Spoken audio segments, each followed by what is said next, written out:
Come along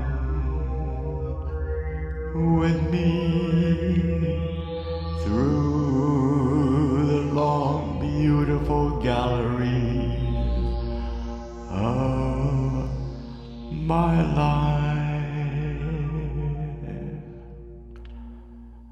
After we pumped swings, my next achievement was making things. We started with blocks. Our dear beloved Uncle H, my father's brother, gave us a big box of blocks that he made with his table saw, and I learned to make little houses and little buildings and little sculptures with those blocks. Next, like by my 5th or 6th birthday, I got a Tinker toy set, and I started to blossom. I made a little car using the Tinker toys. Then I made a truck. Then I made a small house. But then my crowning achievement was to make a small pen using a gate that can be opened and closed and locked. And for that, I got an award. I have that in front of me right now. All these years later, Junior Tinker Toy Engineer Certificate of Award to Mark Allyn for submitting an unusual model made from a Tinker Toy construction set. In recognition of creative imagination, ingenuity, and skill, the toy tinkers offer this certificate for evidence of this achievement during the year 1963. The Toy Tinkers Division of Tinker Toy. I was awarded this beautiful award in 1963, which is 60 years ago. Along with the Tinker Toys, I got a beautiful Gilbert erector set with a motor. Boy, oh boy, I blossomed like a garden of flowers after that. I've started to make cars and trucks that would move along the floor with the electric motor. I also made a small Ferris wheel. But my crowning achievement with the erector set was a crane that could lift things from the ground. The erector set helped me demonstrate to myself problem solving of large, complex problems, where I took a problem and broke it down into components and figured out how to solve each one and put it back together. At the same time I was enjoying the erector set, my father started to allow me to use some of his tools in our basement workshop, and using an old mason jar and some nails and a piece of wire and a battery, I made my first electric light bulb. This was around the 3rd grade in school. The light bulb did not glow for a long time, because there was no vacuum, but at least it glowed.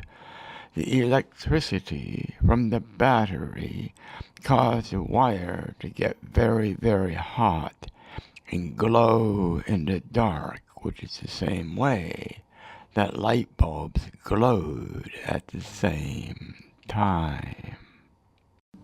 The building of that light bulb was the beginning of my fascination with electricity and what it was and how it works. Soon after I built that light bulb, I'm guessing around the 4th grade in school, my father noticed my interest in electronics, and he took me to the town dump with him, and we found an old radio in the furniture side of the dump, and he let me bring it home with me. At about the same time, my father gave me a voltmeter for Christmas. With the radio and the voltmeter and my father's workbench, I poked around the radio, and obviously I get a lot of electric shocks, but that's part of the lesson. I began to learn how a radio works. And using the schematic I got with the radio, along with old books about electronics from the library, I became proficient in understanding how radios worked and how phonographs worked. I vaguely remember fixing an old phonograph that we found in our basement, and I found a broken wire in the phonograph. I reconnected the wire and the phonograph worked. A wonderful gift that Mom and Dad gave us during this time was a monthly trip to the Museum of Science in Boston and to its planetarium to watch the star show. I learned a lot of basic science at the Museum of Science. The Museum of Science was a very large and comprehensive museum with exhibits on many topics of science, including electricity and how electrical things had worked. I was also fascinated, very fascinated, by the planetarium. The planetarium had a very special projector to project stars onto the dome and made it appear like the nighttime sky. They had models of the Boston skyline that made you feel like that. No, you are not seated inside a building. You are seated outdoors in the middle of Boston, enjoying the nighttime sky.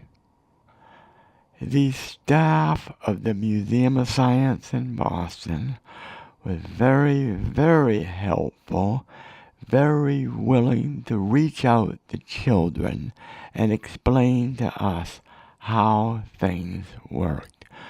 Some of the staff members immediately knew that I was very, very interested in learning how things worked. Some of them have opened up to me and taken me behind some of the exhibits that demonstrate how they worked.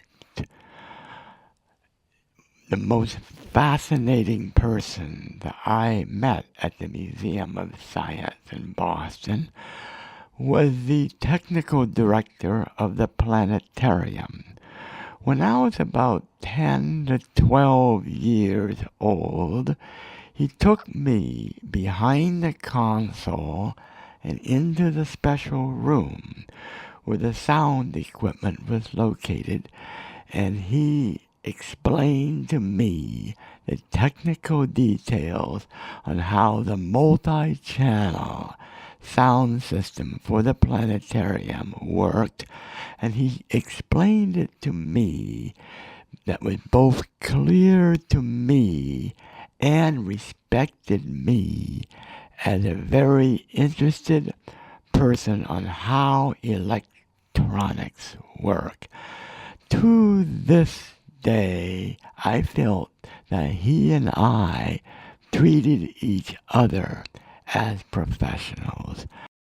That person's name was Peter Nielsen, or maybe it was Peter Nelson.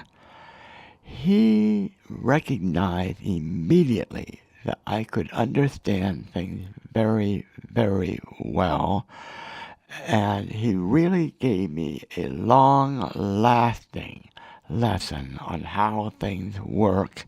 And to this day, my knowledge of sound systems is based on some of the things that Mr. Nelson told me.